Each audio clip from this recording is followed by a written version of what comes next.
ਵਾਹਿਗੁਰੂ ਜੀ ਕਾ ਖਾਲਸਾ ਵਾਹਿਗੁਰੂ ਜੀ ਕੀ ਫਤਿਹ।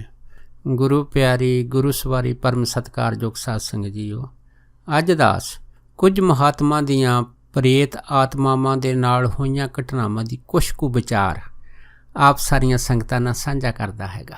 ਦੇਖੋ, ਇਹ ਜਿਹੜੀ ਪ੍ਰੇਤ ਦੁਨੀਆ ਦੇ ਵਿੱਚ ਪ੍ਰੇਤ ਆਤਮਾਵਾਂ ਹੁੰਦੀਆਂ ਹੈ, ਇਹ ਚੰਗੀਆਂ ਵੀ ਹੁੰਦੀਆਂ, ਮੰਦੀਆਂ ਵੀ ਹੁੰਦੀਆਂ। ਕੁਛ ਆਤਮਾ ਦੁਸ਼ਟ ਵੀ ਹੁੰਦੀਆਂ, ਕੁਛ ਆਤਮਾ ਸਹਾਇਤਾ ਵੀ ਕਰਦੀਆਂ ਹੈ। ਔਰ ਜਿਨ੍ਹਾਂ ਮਹਾਤਮਾ ਦੇ ਨਾਲ ਇਹੋ ਜਿਹੜੀ ਪ੍ਰੇਤ ਦੁਨੀਆ ਦੀਆਂ ਆਤਮਾਵਾਂ ਹੈ, ਉਹਨਾਂ ਦੇ ਸੰਬੰਧ ਜੁੜੇ ਆ, ਉਹ ਬੜੇ ਅਚਰਜਜਨਕ ਹੈਗੇ ਆ। ਸੋ ਦਾਸ ਉਹਨਾਂ ਦੀ ਇੱਕ ਵਿਚਾਰ ਆਪ ਸਾਰੀਆਂ ਸੰਗਤਾਂ ਨਾਲ ਸਾਂਝਾ ਕਰਦਾ ਹੈ।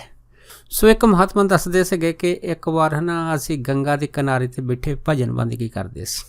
ਇੱਕ ਕਹਿੰਦੇ ਪੱਥਰ ਦੇ ਉੱਤੇ ਅਸੀਂ ਬੈਠੇ ਸੀ, ਬੜੇ ਆਰਾਮ ਚਿੱਤ ਹੋ ਕੇ ਉੱਥੇ ਜਦ ਅਸੀਂ ਭਜਨ ਬੰਦਗੀ ਕਰ ਰਹੇ ਸੀ।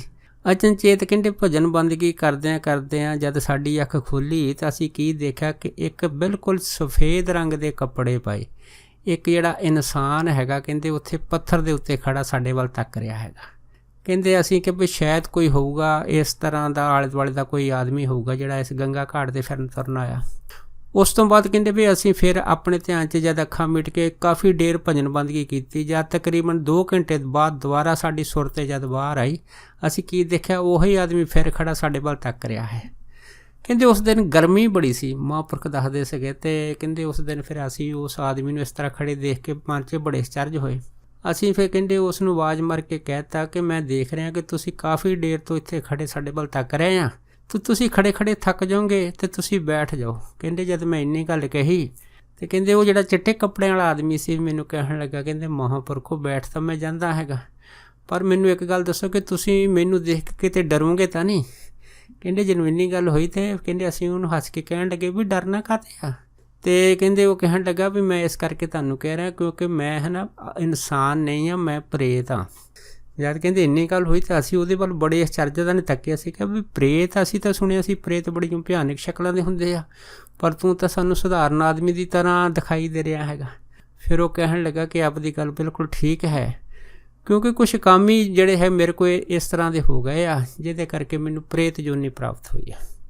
ਫਿਰ ਉਸ ਨੇ ਆਖਿਆ ਸੀਗਾ, ਕਹਿੰਦੇ ਵੀ ਤੁਸੀਂ ਇੱਕ ਮੇਰੀ ਸਹਾਇਤਾ ਕਰੋ ਅਤੇ ਮੈਂ ਆਪ ਜੀ ਦੇ ਨਾਲ ਫਿਰ ਬਚਨ ਕਰਾਂਗਾ। ਫਿਰ ਮਹਾਤਮਾ ਕਹਿਣ ਲੱਗੇ ਕਿ ਦੱਸੋ ਕਿਹੋ ਜਿਹੀ ਸਹਾਇਤਾ ਦੀ ਲੋੜ ਆ। ਅਤੇ ਫਿਰ ਕਹਿੰਦੇ ਵੀ ਉਹ ਜਿਹੜੇ ਚਿੱਟੇ ਕੱਪੜਿਆਂ ਵਾਲੇ ਆਦਮੀ ਸੀ, ਕਹਿੰਦੇ ਵੀ ਸਭ ਤੋਂ ਪਹਿਲਾਂ ਤਾਂ ਮੈਂ ਆਪ ਜੀ ਦਾ ਸ਼ੁਕਰੀਆ ਕਰਦਾ, ਕਿਉਂਕਿ ਮੈਂ ਹੈ ਤਾਂ ਪ੍ਰੇਤ ਹਾਂ ਪਰ ਮੈਨੂੰ ਬੋਲਣ ਦੀ ਇਜਾਜ਼ਤ ਨਹੀਂ ਹੈ, ਮੈਂ ਬੋਲ ਨਹੀਂ ਸਕਦਾ। ਦੇਖੋ ਪ੍ਰੇਤ ਜਿਹੜੇ ਕੁਛ ਐਸੇ ਵੀ ਹੁੰਦੇ ਜਿਹੜੇ ਬੋਲ ਨਹੀਂ ਸਕਦੇ, ਪਰ ਕਹਿੰਦੇ ਵੀ ਜਦੋਂ ਤੁਸੀਂ ਮੈਨੂੰ ਆਵਾਜ਼ ਮਾਰੀ ਵੀ ਤੂੰ ਬੈਠ ਜਾ, ਤਾਂ ਫਿਰ ਮੇਰੇ ਵਿੱਚ ਬੋਲਣ ਦੀ ਸ਼ਕਤੀ ਆਈ ਆ। ਫਿਰ ਉਹ ਪ੍ਰੇਤ ਨੇ ਦੱਸਿਆ ਸੀਗਾ ਕਿ ਮੈਂ ਜਦੋਂ ਮਰਿਆ ਸੀਗਾ, ਮਰਨ ਦੇ ਟਾਈਮ ਮੈਂ ਆਪਣੇ ਪਰਿਵਾਰ ਦੇ ਵਿੱਚ ਇੱਕ ਗੱਲ ਆਖੀ ਸੀ ਕਿ ਮੇਰੀ ਜ਼ਮੀਨ ਦਾ ਇੱਕ ਟੁਕੜਾ ਹੈਗਾ, ਇਹ ਟੁਕੜਾ ਤੁਸੀਂ ਕਿਸੇ ਆਸ਼ਰਮ ਨੂੰ ਮੈਂ ਦਾਨ ਕਰਨ ਦਾ ਸੰਕਲਪ ਬਣਾਇਆ। ਤੁਸੀਂ ਮੇਰੇ ਸੰਸਾਰ ਜਾਣ ਤੋਂ ਬਾਅਦ ਇਹ ਜਿਹੜਾ ਜ਼ਮੀਨ ਦਾ ਕੁਛ ਟੁਕੜਾ ਹੈਗਾ, ਇਸ ਨੂੰ ਆਸ਼ਰਮ ਦੇ ਪ੍ਰਤੀ ਦਾਨ ਕਰ ਦਿਓ। ਕਹਿੰਦੇ ਜਦੋਂ ਮੈਂ ਇਹ ਗੱਲ ਕਹੀ ਸੀ, ਉਸ ਤੋਂ ਬਾਅਦ ਫਿਰ ਕਹਿੰਦੇ ਮੇਰੀ ਜਿਹੜੀ ਸੰਸਾਰ ਦੇ ਸਵਾਸ ਸੀਗੇ, ਸੰਸਾਰ ਦੀ ਯਾਤਰਾ ਪੂਰੀ ਹੋ ਗਈ ਅਤੇ ਹੁਣ ਕਹਿੰਦੇ ਵੀ ਮੈਂ ਪ੍ਰੇਤ ਜੋਨੀ ਦੇ ਵਿੱਚ ਆ ਗਿਆ। ਪਰ ਕਹਿੰਦੇ ਵੀ ਮੈਂ ਇੱਕ ਚੀਜ਼ ਦੇਖੀ ਆ ਕਿ ਮੇਰਾ ਜਿਹੜਾ ਲੜਕਾ ਜਿਸ ਨੂੰ ਮੈਂ ਇਹ ਟੁਕੜਾ ਦਾਨ ਕਰਨ ਵਾਸਤੇ ਕਿਹਾ ਸੀਗਾ, ਉਸ ਮੇਰੇ ਲੜਕੇ ਦੇ ਅੰਦਰ ਬੇਈਮਾਨੀ ਆ ਗਈ ਆ ਅਤੇ ਉਹਨੇ ਮਨ 'ਚ ਸੋਚ ਲਿਆ ਵੀ ਚੱਲ ਪਿਤਾ ਜੀ ਤਾਂ ਮੇਰੇ ਸੰਸਾਰ ਤੋਂ ਚਲੇ ਗਏ ਆ ਅਤੇ ਇਹ ਜਿਹੜਾ ਟੁਕੜਾ ਦਾਨ ਕਰਨ ਨੂੰ ਕਹਿ ਗਏ ਸੀਗੇ, ਮੈਨੂੰ ਦਾਨ ਕਰਨ ਦੀ ਕੀ ਜ਼ਰੂਰ ਆ, ਇਸ ਟੁਕੜੇ ਨੂੰ ਮੈਂ ਹੁਣ ਆਪ ਘਰ ਹੀ ਰੱਖ ਲੈਂਦਾ। ਕਹਿੰਦੇ ਜਿਸ ਕਰਕੇ ਮੈਂ ਹੁਣ ਆਪ ਜੀ ਦੇ ਪਾਸ ਇਹ ਕਹਿਣ ਆਇਆ ਹੈਗਾ ਕਿ ਤੁਸੀਂ ਜਾਓ, ਜਾ ਕੇ ਮੇਰੇ ਬੱਚੇ ਨੂੰ ਸਮਝਾਵੋ ਕਿ ਜਿਹੜੇ ਤੁਹਾਡੇ ਪਿਤਾ ਜੀ ਟੁਕੜਾ ਦਾਨ ਕਰਨ ਨੂੰ ਆਸ਼ਰਮ ਵਾਸਤੇ ਕਹਿ ਗਏ ਸੀ, ਉਹ ਜ਼ਰੂਰ ਦਾਨ ਕਰੋ, ਕਿਉਂਕਿ ਜਦ ਤੱਕ ਤੁਸੀਂ ਦਾਨ ਨਹੀਂ ਕਰੋਗੇ ਤਦ ਤੱਕ ਮੇਰੀ ਪ੍ਰੇਤ ਜੁਨੀ ਦੇ ਵਿੱਚੋਂ ਮੁਕਤੀ ਨਹੀਂ ਹੋਣੀ। ਇਸ ਕਰਕੇ ਤੁਸੀਂ ਮੇਰਾ ਦਿੱਤਾ ਹੋਇਆ ਦਾਨ ਜਦ ਉਸ ਆਸ਼ਰਮ ਨੂੰ ਕਰੋਗੇ ਤਾਂ ਫਿਰ ਮੇਰੀ ਮੁਕਤੀ ਹੋ ਜਾਊਗੀ। ਇਹ ਕਹਿੰਦੇ ਸੁਨੇਹਾ ਤੁਸੀਂ ਆਪ ਜਿਹੜਾ ਹੈਗਾ ਮੇਰੇ ਬੱਚੇ ਨੂੰ ਜਾ ਕੇ ਦੇ ਦਿਓ। ਫਿਰ ਮਹਾਤਮਾ ਕਹਿੰਦੇ ਸੀਗੇ ਕਿ ਮੈਂ ਫਿਰ ਦੁਬਾਰਾ ਜਿਹੜੇ ਸੀ ਉਸ ਪ੍ਰੇਤ ਨੂੰ ਇਹ ਵਿਸ਼ਵਾਸ ਦਿਵਾਇਆ ਕਿ ਠੀਕ ਆ, ਤੂੰ ਮੈਨੂੰ ਐਡਰੈਸ ਦੱਸ ਅਤੇ ਮੈਂ ਤੇਰੇ ਘਰ ਪਹੁੰਚ ਕੇ ਤੇਰੇ ਬੱਚੇ ਨੂੰ ਇਹ ਗੱਲ ਸਾਰੀ ਜਿਹੜੀ ਉਹ ਸਮਝਾ ਦੂੰਗਾ, ਦੱਸ ਦਊਂਗਾ, ਅਤੇ ਫਿਰ ਉਹ ਟੁਕੜਾ ਜਿਹੜਾ ਆਸ਼ਰਮ ਨੂੰ ਜ਼ਰੂਰ ਦਾਨ ਕਰ ਦੇਣਗੇ। ਫਿਰ ਕਹਿੰਦੇ ਉਹ ਪ੍ਰੇਤ ਚਲੇ ਗਿਆ ਸੀਗਾ। ਉਸ ਤੋਂ ਬਾਅਦ ਫਿਰ ਮਹਾਤਮਾ ਕਹਿਣ ਲੱਗੇ ਕਿ ਮੈਂ ਉਸ ਪ੍ਰੇਤ ਦੇ ਘਰ ਗਿਆ, ਜਿਹੜਾ ਉਹਨੇ ਮੈਨੂੰ ਐਡਰੈਸ ਦਿੱਤਾ ਸੀਗਾ। ਘਰ ਜਾ ਕੇ ਫਿਰ ਮੈਂ ਜਦ ਉਹਨਾਂ ਦੇ ਘਰਦਿਆਂ ਨੂੰ ਸਾਰੀ ਗੱਲਬਾਤ ਦੱਸੀ ਅਤੇ ਕਹਿੰਦੇ ਫਿਰ ਜਿਹੜਾ ਲੜਕਾ ਸੀਗਾ ਬੜਾ ਦੰਗ ਰਹਿ ਗਿਆ। ਸਾਰਾ ਪਰਿਵਾਰ ਸੁਣ ਕੇ ਬੜਾ ਹੈਰਤ ਵਿੱਚ ਹੋਇਆ ਅਤੇ ਮੈਂ ਉਹਨਾਂ ਨੂੰ ਦੱਸਿਆ ਕਿ ਤੁਹਾਡੇ ਪਿਤਾ ਜੀ ਜਿਹੜੇ ਆ ਉਹ ਬਿਲਕੁਲ ਇੱਕ ਸਧਾਰਨ ਆਦਮੀ ਦੀ ਤਰ੍ਹਾਂ ਹੈਗਾ, ਪਰ ਹੈ ਪ੍ਰੇਤ ਜੂਨੀ ਦੇ ਅੰਦਰ। ਅਤੇ ਉਹਨਾਂ ਨੇ ਕਿਹਾ ਸੀਗਾ ਕਿ ਜਿਹੜਾ ਮੈਂ ਸੰਕਲਪ ਕੀਤਾ ਸੀਗਾ ਇਹ ਟੁਕੜਾ ਤੁਸੀਂ ਦਾਨ ਕਰ ਦਿਓ, ਫਿਰ ਮੇਰੀ ਪ੍ਰੇਤ ਜੂਨੀ 'ਚੋਂ ਬੰਦ ਖਲਾਸੀ ਹੋਊਗੀ। ਫਿਰ ਉਹਦੇ ਲੜਕੇ ਨੇ ਜਿਹੜਾ ਸੀਗਾ ਫਿਰ ਉਹ ਟੁਕੜਾ ਆਪਣੇ ਪਿਤਾ ਜੀ ਦਾ ਫਿਰ ਉਹ ਆਸ਼ਰਮ 'ਚ ਦਾਨ ਕਰ ਦਿੱਤਾ ਸੀਗਾ। ਉਸ ਤੋਂ ਬਾਅਦ ਫਿਰ ਮਹਾਂਪੁਰਖ ਕਹਿੰਦੇ ਸੀਗੇ ਫਿਰ ਪ੍ਰੇਤ ਮੈਨੂੰ ਕਦੀ ਦਿਖਾਈ ਨਹੀਂ ਦਿੱਤਾ ਸੀਗਾ।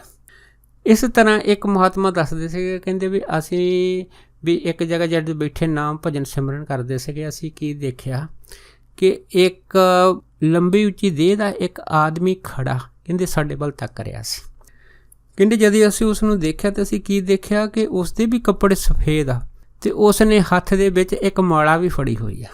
ਕਹਿੰਦੇ ਜਦੋਂ ਅਸੀਂ ਸੋਚਿਆ ਵੀ ਸ਼ਾਇਦ ਕੋਈ ਇੱਧਰ ਮਹਾਤਮਾ ਰਹਿੰਦੇ ਹੋਣਗੇ, ਫਿਰ ਮਹਾਂਪੁਰਖ ਕਹਿੰਦੇ ਕਿ ਅਸੀਂ ਆਪ ਉਸ ਨੂੰ ਜਿਹੜਾ ਸੀਗਾ ਉਹ ਬੁਲਾ ਕੇ ਜਿਹੜੀ ਸੀਗੀ ਇਹ ਨਮਸਕਾਰ ਵਜੋਂ ਕਹਿੰਦੇ ਉਹਨਾਂ ਨੂੰ ਅਸੀਂ ਨਮਸਕਾਰ ਕੀਤੀ ਕਿ ਪੰਡਤ ਜੀ ਨਮਸਕਾਰ। ਕਹਿੰਦੇ ਇੰਨੀ ਗੱਲ ਕਹਿਣ ਦੀ ਢੇਰ ਸੀ ਅਤੇ ਕਹਿੰਦੇ ਫਿਰ ਉਹ ਜਿਹੜੇ ਆਦਮੀ ਸੀਗੇ ਹੱਥ 'ਚ ਮਾਲਾ ਫੜਨ ਵਾਲੇ ਕਹਿੰਦੇ ਮੈਨੂੰ ਕਹਿਣ ਲੱਗੇ ਕਿ ਮੈਂ ਪੰਡਤ ਨਹੀਂ ਹਾਂ, ਕਿਸੇ ਟਾਈਮ ਮੈਂ ਸੀਗਾ ਲੇਕਿਨ ਹੁਣ ਮੈਂ ਪ੍ਰੇਤ ਹਾਂ। ਕਹਿੰਦੇ ਅਸੀਂ ਬੜੇ ਹੈਰਾਨ ਹੋਏ ਕਿ ਪ੍ਰੇਤ ਵੀ ਇਸ ਤਰ੍ਹਾਂ ਦੀ ਸ਼ਕਲਾਂ ਦੇ ਹੁੰਦੇ ਹੋ। ਕਹਿੰਦੇ ਹਾਂ, ਪਰ ਕਹਿੰਦੇ ਵੀ ਮੈਂ ਅੱਜ ਪਹਿਲਾ ਪ੍ਰੇਤ ਦੇਖਿਆ ਜਿਹਦੇ ਹੱਥ ਵਿੱਚ ਮਾਲਾ ਹੈ। ਉਹ ਫਿਰ ਪ੍ਰੇਤ ਕਹਿਣ ਲੱਗਾ ਕਿ ਹੱਥ 'ਚ ਮਾਲਾ ਤਾਂ ਇੱਕ ਪਾਸੇ ਆ, ਮੈਨੂੰ ਪੂਰੀ ਗੀਤਾ ਵੀ ਜਵਾਨੀ ਯਾਦ ਹੈ। ਜਦ ਉਸ ਪ੍ਰੇਤ ਨੇ ਦੱਸਿਆ ਸੀਗਾ ਫਿਰ ਮਹਾਤਮਾ ਕਹਿੰਦੇ ਅਸੀਂ ਹੋਰ ਵੀ ਹੱਕੇ ਬੱਕੇ ਹੋ ਗਏ। ਅਸੀਂ ਫਿਰ ਉਸ ਨੂੰ ਪੁੱਛਿਆ ਕਿ ਤੈਨੂੰ ਗੀਤਾ ਵੀ ਜਵਾਨੀ ਯਾਦ ਹੈ, ਤੇਰੇ ਹੱਥ 'ਚ ਮਾਲਾ, ਫਿਰ ਤੂੰ ਪ੍ਰੇਤ ਜੂਨ 'ਚ ਕਿਵੇਂ ਆ ਗਿਆ ਹੈ? ਉਹ ਕਹਿਣ ਲੱਗਾ ਕਿ ਮੇਰੇ ਕੋਲ ਕੁਛ ਕਰਮ ਹੀ ਇੱਦਾਂ ਦੇ ਹੋ ਗਏ ਸੀ ਕਿ ਜਿਸ ਆਸ਼ਰਮ ਦੇ ਅੰਦਰ ਜਿਹੜਾ ਸੀਗਾ ਮੈਂ ਸਾਧਨਾ ਕਰਦਾ ਹੁੰਦਾ ਸੀਗਾ, ਉਸ ਆਸ਼ਰਮ ਦੇ ਵਿੱਚ ਮੇਰੀ ਜਿਹੜੀ ਨਜ਼ਰ ਸੀਗੀ ਕੁਛ ਐਸੇ ਪਦਾਰਥਾਂ ਦੇ ਉੱਤੇ ਰਹਿੰਦੀ ਸੀਗੀ ਜਿਸ ਨਾਲ ਪਦਾਰਥਾਂ ਨੂੰ ਮੈਂ ਆਪਣੇ ਉੱਪਰ ਉਹਨਾਂ ਨੂੰ ਹਾਸਲ ਕਰਨ ਦਾ ਹੱਕ ਸਮਝਦਾ ਹੁੰਦਾ ਸੀਗਾ। ਜਿਸ ਕਰਕੇ ਕਹਿੰਦੇ ਵੀ ਮੇਰੀ ਇਹ ਅਧੋਗਤੀ ਹੋਈ ਆ, ਕਿਉਂਕਿ ਮੈਂ ਸਾਧਕ ਸੀਗਾ ਪਰ ਸਾਧਕ ਹੋਣ ਦੇ ਬਾਵਜੂਦ ਵੀ ਮੈਂ ਬੜਾ ਲੋਭੀ ਸੀਗਾ। ਫਿਰ ਕਹਿੰਦੇ ਜਦ ਇੰਨੀ ਗੱਲ ਹੋਈ ਸੀ ਫਿਰ ਅਸੀਂ ਉਹਨੂੰ ਇਹ ਵੀ ਪੁੱਛਿਆ ਸੀਗਾ ਕਿ ਜਿਹੜੀ ਤੁਸੀਂ ਹੁਣ ਹੱਥ 'ਚ ਮਾਲਾ ਇਹ ਫੜੀ ਆ, ਇਹਨੂੰ ਫੇਰਦੇ ਆ ਅਤੇ ਇਹਦੇ ਨਾਲ ਤੁਹਾਡੀ ਪ੍ਰੇਤ ਜੂਨੀ ਜਿਹੜੀ ਤੁਹਾਨੂੰ ਪ੍ਰਾਪਤ ਹੋਈ ਆ ਕਿ ਉਸ ਤੋਂ ਤੁਹਾਡੀ ਬੰਦ ਖਲਾਸੀ ਨਹੀਂ ਹੋਈ? ਅਤੇ ਫਿਰ ਕਹਿੰਦੇ ਵੀ ਉਸ ਪ੍ਰੇਤ ਨੇ ਮੈਨੂੰ ਦੱਸਿਆ ਸੀਗਾ ਕਿ ਇਹ ਮਾਲਾ ਮੈਂ ਜਿੰਨੀ ਮਰਜ਼ੀ ਫੇਰੀ ਜਾਵਾਂ ਪਰ ਇਸ ਮਾਲਾ ਫੇਰਨ ਦਾ ਮੈਨੂੰ ਕੋਈ ਲਾਭ ਨਹੀਂ ਆ। ਫੜੀ ਮੈਂ ਜ਼ਰੂਰ ਹੈਗੀ ਹੱਥ ਦੇ ਵਿੱਚ, ਜਿਵੇਂ ਮੈਂ ਉਸ ਆਸ਼ਰਮ ਦੇ ਸਾਧਕ ਕੋਲੋਂ ਹੱਥ 'ਚ ਫੜ ਕੇ ਰੱਖਦਾ ਸੀਗਾ, ਪਰ ਉਹ ਮਨੁੱਖਾ ਦੇਹ ਦੀ ਫੇਰੀ ਹੋਈ ਮਾਲਾ ਅਤੇ ਇਹ ਮਾਲਾ ਦਾ ਜ਼ਮੀਨ ਅਸਮਾਨ ਦਾ ਫਰਕ ਹੈ। ਹਾਂ ਕਹਿੰਦੇ ਮੈਂ ਫੇਰਦਾ ਤਾਂ ਹੈਗਾ, ਮੈਂ ਨਾਮ ਤਾਂ ਜ਼ਰੂਰ ਜਪਦਾ ਹੈਗਾ, ਪਰ ਉਹਦਾ ਮੈਨੂੰ ਕੋਈ ਲਾਭ ਪ੍ਰਾਪਤ ਨਹੀਂ ਹੁੰਦਾ। ਫਿਰ ਕਹਿੰਦੇ ਫਿਰ ਉਸ ਪ੍ਰੇਤ ਨੇ ਸਾਨੂੰ ਆਖਿਆ ਸੀਗਾ ਕਿ ਮੈਂ ਆਪ ਜੀ ਦੇ ਪਾਸ ਇਸ ਕਰਕੇ ਆਇਆ ਹੈਗਾ ਕਿ ਤੁਸੀਂ ਮੇਰੀ ਬੰਦ ਖਲਾਸੀ ਕਰ ਸਕਦੇ ਆ। ਫਿਰ ਮਹਾਤਮਾ ਕਹਿਣ ਲੱਗੇ ਕਿ ਅਸੀਂ ਤੇਰੀ ਬੰਦ ਖਲਾਸੀ ਕਿਵੇਂ ਕਰ ਸਕਦੇ ਹਾਂ, ਅਸੀਂ ਤਾਂ ਆਪ ਹੀ ਹਜੇ ਸਾਧਕ ਹਾਂ, ਅਜੇ ਰੱਬ ਦਾ ਨਾਮ ਰਟਨ ਕਰਦੇ ਜਪਦੇ ਹਾਂ।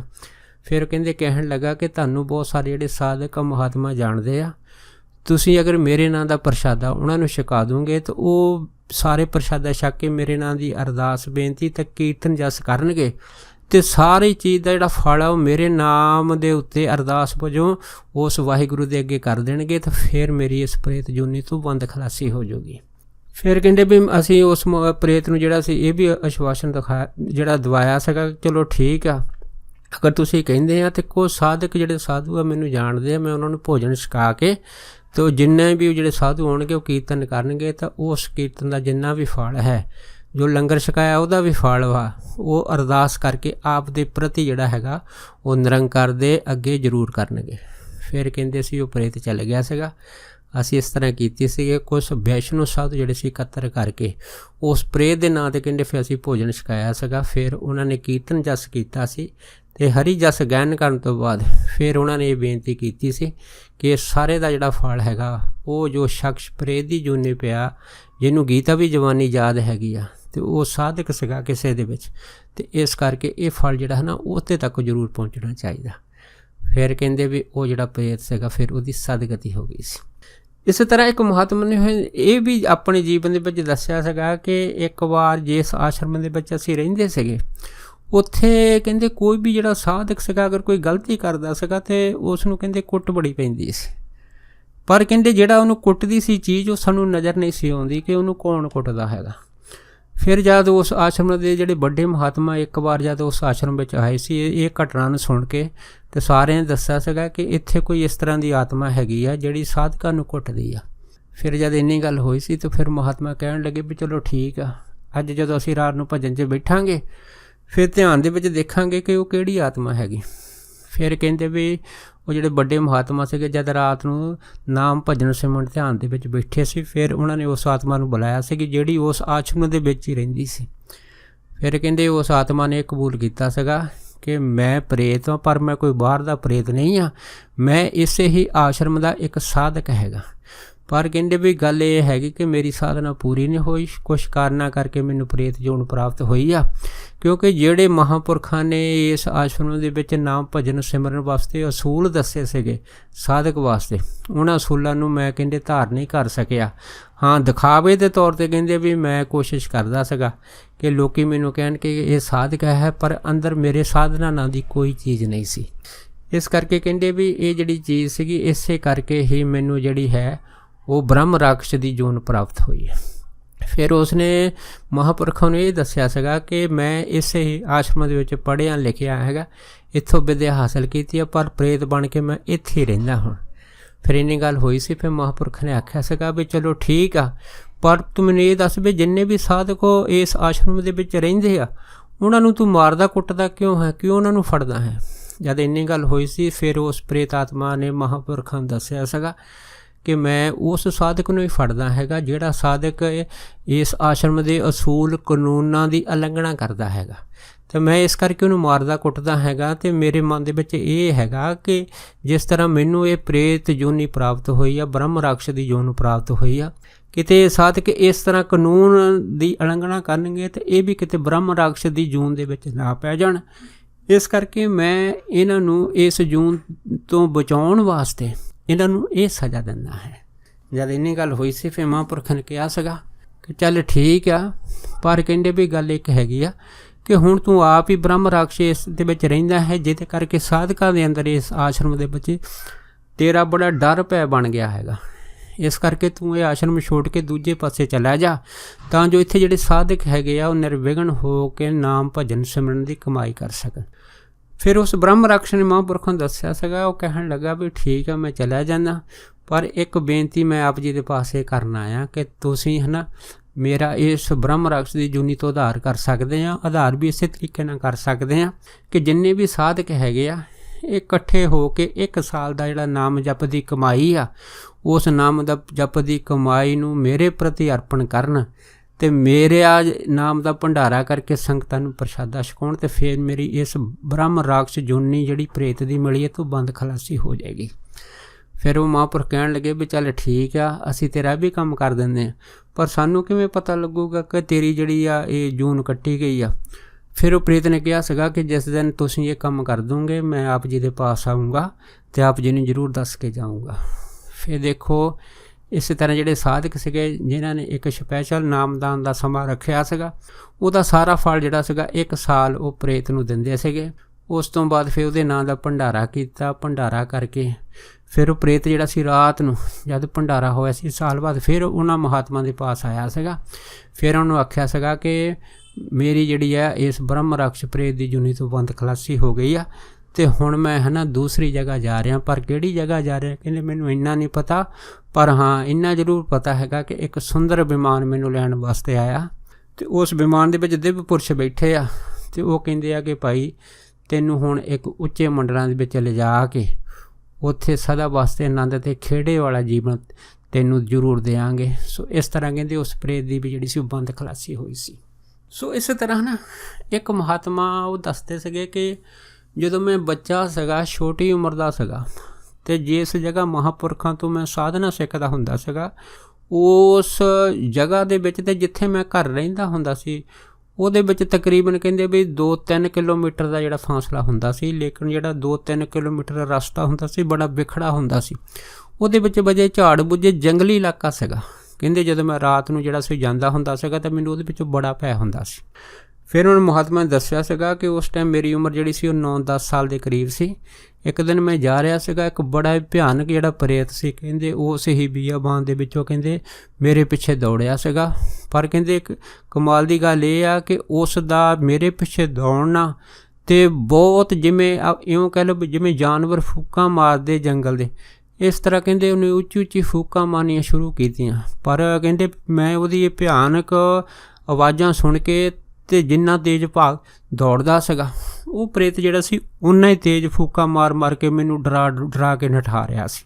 ਉਸ ਤੋਂ ਬਾਅਦ ਫਿਰ ਮਹਾਤਮਾ ਕਹਿਣ ਲੱਗੇ ਕਿ ਇਸ ਤਰ੍ਹਾਂ ਜਿਹੜਾ ਸੀਗਾ ਜਦ ਉਹ ਪ੍ਰੇਤ ਮੇਰਾ ਪਿੱਛਾ ਕਰਨ ਲੱਗ ਪਿਆ ਸੀਗਾ ਤੇ ਫਿਰ ਕਹਿੰਦੇ ਵੀ ਅਸੀਂ ਉਹਨਾਂ ਮਹਾਤਮਾ ਨੂੰ ਦੱਸਿਆ ਸੀਗਾ ਕਿ ਭਾਈ ਇਹ ਜਗ੍ਹਾ ਬੜੀ ਖਤਰਨਾਕ ਵਾ, ਇੱਥੇ ਇੱਕ ਪ੍ਰੇਤ ਮੇਰਾ ਪਿੱਛਾ ਕਰਦਾ, ਜਦੋਂ ਵੀ ਮੈਂ ਆਪ ਜੀ ਦੇ ਪਾਸ ਆਉਂਦਾ ਹੈਗਾ ਤੇ ਉਹ ਪ੍ਰੇਤ ਮੇਰਾ ਪਿੱਛਾ ਕਰਦਾ ਤੇ ਮੈਨੂੰ ਬੁਰੀ ਤਰ੍ਹਾਂ ਡਰਾਉਂਦਾ ਤੇ ਮੇਰੇ ਪਿੱਛੇ ਬੜਾ ਭੱਜਦਾ ਹੈ। ਜਦੋਂ ਇਹ ਗੱਲ ਹੋਈ ਸੀ ਤਾਂ ਕਹਿੰਦੇ ਫਿਰ ਉਹਨੂੰ ਮਹਾਤਮਾ ਨੇ ਕਿਹਾ ਸੀਗਾ ਚਲੋ ਕੋਈ ਨਹੀਂ, ਅਸੀਂ ਉਸ ਪ੍ਰੇਤ ਦਾ ਜ਼ਰੂਰ ਇਲਾਜ ਕਰਾਂਗੇ। ਫਿਰ ਕਹਿੰਦੀ ਉਹਨੇ ਮਹਾਂਪੁਰਖ ਨੇ ਕਿਹਾ ਸੀਗਾ ਕਿ ਤੂੰ ਕੁਛ ਦਿਨ ਇੱਥੇ ਰਹਿ, ਅਸੀਂ ਆਪ ਦੇਖਦੇ ਹਾਂ ਕਿ ਉਹ ਪ੍ਰੇਤ ਜਿਹੜਾ ਹੈਗਾ ਕੀ ਕਰਦਾ ਹੈ। ਫਿਰ ਉਹ ਮਹਾਤਮਾ ਦੱਸਦੇ ਸੀ ਕਿ ਉਸ ਤੋਂ ਬਾਅਦ ਫਿਰ ਉਹ ਜਿਹੜਾ ਪ੍ਰੇਤ ਸੀਗਾ ਉਹ ਇਲਾਕਾ ਛੱਡ ਕੇ ਉੱਥੋਂ ਫਿਰ ਦੂਸਰੀ ਜਗ੍ਹਾ ਚਲੇ ਗਿਆ ਸੀਗਾ। ਇਸੇ ਤਰ੍ਹਾਂ ਉਹਨਾਂ ਮਹਾਤਮਾ ਨੇ ਦੱਸਿਆ ਸੀਗਾ ਕਿ ਇੱਕ ਵਾਰ ਜਦੋਂ ਅਸੀਂ ਨਾਮ ਭਜਨ ਸਿਮਰਨ ਦੇ ਵਿੱਚ ਪਰਪੱਕ ਹੋ ਗਏ ਸੀਗੇ, ਇੱਕ ਵਾਰ ਕਹਿੰਦੇ ਅਸੀਂ ਕਿਤੇ ਜਾ ਰਹੇ ਸੀ, ਰਸਤੇ ਦੇ ਵਿੱਚ ਇੱਕ ਖੰਡਰ ਕੋਈ ਇਲਾਕਾ ਬੀਆਬਾਨ ਜਗ੍ਹਾ ਸੀਗੀ, ਬਾਰਿਸ਼ ਹੋ ਰਹੀ ਸੀ। ਕਹਿੰਦੇ ਜਦ ਬਾਰਿਸ਼ ਹੋਈ ਸੀ ਤਾਂ ਬਾਰਿਸ਼ ਤੋਂ ਰੁਕਣ ਵਾਸਤੇ ਤੇ ਹਨੇਰੀ ਮੀਂਹ ਝੱਖੜ ਤੋਂ ਬਚਣ ਵਾਸਤੇ ਕਹਿੰਦੇ ਅਸੀਂ ਉਹ ਖੰਡਰ ਦੇ ਵਿੱਚ ਇੱਕ ਪੁਰਾਣਾ ਮਕਾਨ ਸੀ ਉਹਦੇ ਵਿੱਚ ਚਲੇ ਗਏ ਸੀ। ਜਦੋਂ ਕਹਿੰਦੇ ਅਸੀਂ ਓਟ ਆਸਰਾ ਲੈਣ ਵਾਸਤੇ ਮੀਂਹ ਹਨੇਰੀ ਤੋਂ ਉਸ ਖੰਡਰ ਮਕਾਨ ਦੇ ਅੰਦਰ ਗਏ ਸੀ ਤੇ ਉੱਥੇ ਅਸੀਂ ਕੀ ਦੇਖਿਆ ਕਿ ਇੱਕ ਬੜੀ ਹੀ ਬਦਰੂ ਜਿਹੜੀ ਸੀਗੀ ਉੱਥੇ ਆਈ ਤੇ ਉਹਨੇ ਕਹਿੰਦੇ ਸਾਨੂੰ ਆਵਾਜ਼ ਮਾਰ ਕੇ ਜ਼ੋਰ ਨਾਲ ਆਖਿਆ ਕਿ ਤੂੰ ਮੇਰੇ ਘਰ ਕੀ ਕਰਨ ਆਇਆ ਹੈਗਾ। ਕਹਿੰਦੇ ਜਦ ਇੰਨੀ ਗੱਲ ਹੋਈ ਆ ਤਾਂ ਅਸੀਂ ਕੀ ਦੇਖਿਆ, ਸਾਹਮਣੇ ਇੱਕ ਬੜਾ ਜਿਹੜਾ ਪ੍ਰੇਤ ਸਾਡੇ ਸਾਹਮਣੇ ਆ ਗਿਆ ਸੀ। ਪਰ ਕਿਉਂਕਿ ਉਹਨਾਂ ਟਾਈਮਾਂ 'ਚ ਮਹਾਂਪੁਰਖ ਕਹਿੰਦੇ ਸੀ ਕਿ ਅਸੀਂ ਨਾਮ ਭਜਨ ਸਿਮਰਨ ਕਰਕੇ ਨਿਰਭਉ ਅਵਸਥਾ 'ਚ ਹੋ ਗਏ ਸੀ। ਪਰ ਕਹਿੰਦੇ ਅਸੀਂ ਪ੍ਰੇਤ ਨੂੰ ਬੜੇ ਪ੍ਰੇਮ ਦੇ ਨਾਲ ਕਿਹਾ ਸੀਗਾ ਕਿ ਅਸੀਂ ਤੇਰੇ ਘਰ ਦੇ ਉੱਤੇ ਕਬਜ਼ਾ ਕਰਨ ਨਹੀਂ ਆਏ, ਤੈਨੂੰ ਉੱਥੇ ਕੱਢਣ ਨਹੀਂ ਆਏ, ਕਿਉਂਕਿ ਬਾਹਰ ਮੀਂਹ ਹਨੇਰੀ ਹੈਗਾ, ਅਸੀਂ ਕੁਛ ਟਾਈਮ ਓਟ ਆਸਰਾ ਲੈਣ ਵਾਸਤੇ ਤੇਰੇ ਮਕਾਨ ਦੇ ਵਿੱਚ ਆਏ ਹਾਂ, ਵਰਨਾ ਸਾਨੂੰ ਕੋਈ ਜ਼ਰੂਰਤ ਨਹੀਂ ਆ। ਹਾਂ ਇੰਨਾ ਜ਼ਰੂਰ ਹੈ ਕਿ ਜਦ ਮੀਂਹ ਹਨੇਰੀ ਝੱਖੜ ਕੁਛ ਘਟ ਜਾਏਗਾ ਤੇ ਅਸੀਂ ਆਪਣੇ ਜਿਹੜੀ ਹੈ ਨਾ ਕੁਟੀਆ ਦੇ ਵਿੱਚ ਚਲੇ ਜਾਵਾਂਗੇ। ਜਦ ਕਹਿੰਦੇ ਇੰਨੀ ਗੱਲ ਹੋਈ ਸੀ ਤਾਂ ਫਿਰ ਜਿਹੜਾ ਪ੍ਰੇਤ ਸੀ ਕੁਛ ਟਾਈਮ ਚੁੱਪ ਕੀਤਾ, ਕਹਿੰਦੇ ਸਾਡੇ ਵੱਲ ਦੇਖਦਾ ਰਿਹਾ, ਦੇਖ ਕੇ ਸਾਨੂੰ ਕਹਿਣ ਲੱਗਾ ਵੀ ਠੀਕ ਆ, ਫਿਰ ਆਪ ਮੇਰੇ ਹਿਸਾਬ ਦੇ ਨਾਲ ਤੁਸੀਂ ਤਾਂ ਮੇਰੇ ਮਹਿਮਾਨ ਹੈ ਤੇ ਜਿਹੜੇ ਮਹਿਮਾਨ ਹੁੰਦੇ ਕਹਿੰਦੇ ਵੀ ਉਹ ਮਿੱਤਰ ਹੁੰਦੇ ਆ। ਕਹਿੰਦੇ ਜਦ ਪ੍ਰੇਤ ਨੇ ਇਹ ਗੱਲ ਕਹੀ ਸੀ ਉਸ ਤੋਂ ਬਾਅਦ ਕਹਿੰਦੇ ਉਹ ਪ੍ਰੇਤ ਕਹਿਣ ਲੱਗਾ ਕਿ ਮੇਰੇ ਪਾਸ ਇੱਥੇ ਕੋਈ ਵੀ ਅਗਰ ਆਦਮੀ ਆਵੇ ਤਾਂ ਉਹ 1 ਮਿੰਟ ਟਿਕ ਨਹੀਂ ਸਕਦਾ, ਪਰ ਆਪ ਦੀ ਸਿਮਰਨ ਸਾਧਨਾ ਕਰਕੇ ਹੈ ਨਾ ਮੇਰਾ ਮਨ ਅੱਜ ਬਿਲਕੁਲ ਸ਼ਾਂਤ ਹੋ ਗਿਆ ਆਪ ਜੀ ਦੇ ਦਰਸ਼ਨ ਦਿਦਾਰੇ ਕਰਕੇ। ਫਿਰ ਉਹ ਮਹਾਂਪੁਰਖ ਦੱਸਦੇ ਸੀਗੇ ਵੀ ਉਹ ਪ੍ਰੇਤ ਜਿਸ ਤੋਂ ਦੁਨੀਆ ਬੜੀ ਭੈਭੀਤ ਰਹਿੰਦੀ ਸੀਗੀ, ਉਹ ਪ੍ਰੇਤ ਕਹਿੰਦੇ ਫਿਰ ਸਾਡਾ ਮਿੱਤਰ ਬਣ ਗਿਆ ਸੀ। ਉਸ ਪ੍ਰੇਤ ਨੇ ਫਿਰ ਸਾਨੂੰ ਆਖਿਆ ਸੀਗਾ ਕਿ ਤੁਸੀਂ ਜਦੋਂ ਵੀ ਆਓ, ਜਦੋਂ ਵੀ ਤੁਹਾਡਾ ਜੀ ਕਰੇ ਤੁਸੀਂ ਇਸ ਖੰਡਰ ਇਲਾਕੇ ਦੇ ਵਿੱਚ ਆਓ, ਇੱਥੇ ਮੈਂ ਰਹਿੰਦਾ ਹੈਗਾ, ਤੁਸੀਂ ਦਿਨ ਰਹੋ ਰਾਤ ਰਹੋ, ਤੁਸੀਂ ਮੇਰੇ ਮਿੱਤਰ ਹੋ, ਮੇਰੇ ਮਹਿਮਾਨ ਵਾ। ਫਿਰ ਕਹਿੰਦੇ ਉਹ ਜਿਹੜਾ ਪ੍ਰੇਤ ਸੀਗਾ ਮੇਰੇ ਮਿੱਤਰ ਬਣ ਗਿਆ ਸੀ। ਪਰ ਫਿਰ ਮਹਾਤਮਾ ਕਹਿੰਦੇ ਸੀ ਕਿ ਅਸੀਂ ਕਿਤੇ ਕਿਤੇ ਜਾਂਦੇ ਹੁੰਦੇ ਸੀ ਤੇ ਉਸ ਫਿਰ ਪ੍ਰੇਤ ਦੇ ਨਾਲ ਜਿਹੜੀ ਸੀ ਕੋਈ ਗੱਲਬਾਤ ਕਰਦੇ ਹੁੰਦੇ ਸੀ। ਸੋ ਇਸ ਤਰ੍ਹਾਂ ਨਾ ਪ੍ਰੇਤ ਜੂਨਾਂ ਦੇ ਵਿੱਚ ਜਿਨ੍ਹਾਂ ਮਹਾਂਪੁਰਖਾਂ ਦੇ ਨਾਲ ਇਹਨਾਂ ਆਤਮਾ ਦੀਆਂ ਭਟਾਵਾਂ ਹੋਈਆਂ, ਬਾਤਚੀਤਾਂ ਹੋਈਆਂ। ਸੋ ਸਾਰੇ ਪ੍ਰੇਤਾਂ ਦੀ ਜਿਹੜੇ ਨਾ ਆਪੋ ਆਪਣੇ ਵੱਖਰੇ ਵੱਖਰੇ ਜੋ ਕੰਮ ਖਿਆਲ ਹੈ, ਕਿਉਂਕਿ ਕਈ ਜਿਹੜੇ ਪ੍ਰੇਤ ਐਸੇ ਆ ਜਿਹੜੇ ਬਹੁਤ ਚੰਗੇ ਆ, ਪਰ ਕਈ ਪ੍ਰੇਤ ਐਸੇ ਆ ਜਿਹੜੇ ਦੁਸ਼ਟ ਸੁਭਾਅ ਦੇ ਹੁੰਦੇ ਆ, ਭੈੜੇ ਸੁਭਾਅ ਦੇ ਹੁੰਦੇ ਆ ਤੇ ਉਹ ਆਮ ਕਰਕੇ ਇਨਸਾਨੀ ਜਿਹੜੇ ਲੋਕੀ ਹੁੰਦੇ ਆ ਉਹਨਾਂ ਨੂੰ ਨਹੀਂ ਟਿਕਣ ਦਿੰਦੇ, ਕਿਉਂਕਿ ਉਹ ਚਾਹੁੰਦੇ ਆ ਕਿ ਜਿਸ ਇਲਾਕੇ ਵਿੱਚ ਰਹਿੰਦੇ ਆ ਉੱਥੇ ਕੋਈ ਨਾਮ ਭਜਨ ਸਿਮਰਨ ਕਮਾਈ ਵਾਲਾ ਮਹਾਤਮਾ ਨਾ ਆਵੇ, ਤੇ ਅਗਰ ਕੋਈ ਮਹਾਤਮਾ ਉੱਥੇ ਆ ਜਾਏਗਾ ਤੇ ਉਹਨਾਂ ਦਾ ਟਿਕਾਣਾ ਜਿਹੜਾ ਸਦਾ ਵਾਸਤੇ ਉੱਥੋਂ ਚੱਕਿਆ ਜਾਊਗਾ। ਇਸ ਕਰਕੇ ਇਹੋ ਜਿਹੇ ਜਿਹੜੇ ਦੁਸ਼ਟ ਆਤਮਾ ਹੁੰਦੀਆਂ ਉਹਨਾਂ ਦੀ ਕੋਸ਼ਿਸ਼ ਹੁੰਦੀ ਆ ਕਿ ਇਹਨਾਂ ਮਹਾਤਮਾ ਨੂੰ ਡਰਾ ਕੇ ਧਮਕਾ ਕੇ ਇਸ ਇਲਾਕੇ ਦੇ ਵਿੱਚੋਂ ਬਾਹਰ ਕੱਢਿਆ ਜਾਵੇ ਤਾਂ ਜੋ ਸਦਾ ਵਾਸਤੇ ਇਸ ਇਲਾਕੇ ਦੇ ਉੱਤੇ ਆਪਣਾ ਕਬਜ਼ਾ ਜਮਾ ਸਕਣ। ਪਰ ਕਈ ਪ੍ਰੇਤ ਰੂਹਾਂ ਐਸੀਆਂ ਹੈਗੀਆਂ ਜਿਹੜੀਆਂ ਨਾਮ ਭਜਨ ਸਿਮਰਨ ਕਮਾਈ ਵਾਲੇ ਮਹਾਂਪੁਰਖਾਂ ਦਾ ਦਿਲੀ ਸਤਿਕਾਰ ਕਰਦੇ ਆ ਤੇ ਆਪਣਾ ਵੈਰ ਭਾਵ ਛੱਡ ਕੇ ਉਹਨਾਂ ਨਾਲ ਮਿੱਤਰਤਾ ਭਾਵ ਅਪਣਾਉਂਦੀਆਂ ਹੋਈਆਂ ਆਪਣਾ ਜੀਵਨ ਵੀ ਸਫਲ ਕਰਦੀਆਂ ਹੈ ਤੇ ਹੋਰਨਾਂ ਦਾ ਜੀਵਨ ਵੀ ਸਫਲ ਬਣਾਉਂਦੀਆਂ। ਸੋ ਦਾਸ ਇੰਨੇ ਹੀ ਬਚਨ ਕਰਦਾ ਹੋਇਆ ਖਿਮਾ ਦਾ ਜਾਚਕਵਾ ਜੀ, ਹੋਈਆਂ ਬੇਅੰਤ ਭੁੱਲਾਂ ਚੁੱਕਾਂ ਦੀ ਖਿਮਾ ਬਖਸ਼ਣੀ। ਸੋ ਫਤਿਹ ਬੁਲਾਓ। ਵਾਹਿਗੁਰੂ ਜੀ ਕਾ ਖਾਲਸਾ, ਵਾਹਿਗੁਰੂ ਜੀ ਕੀ ਫਤਿਹ।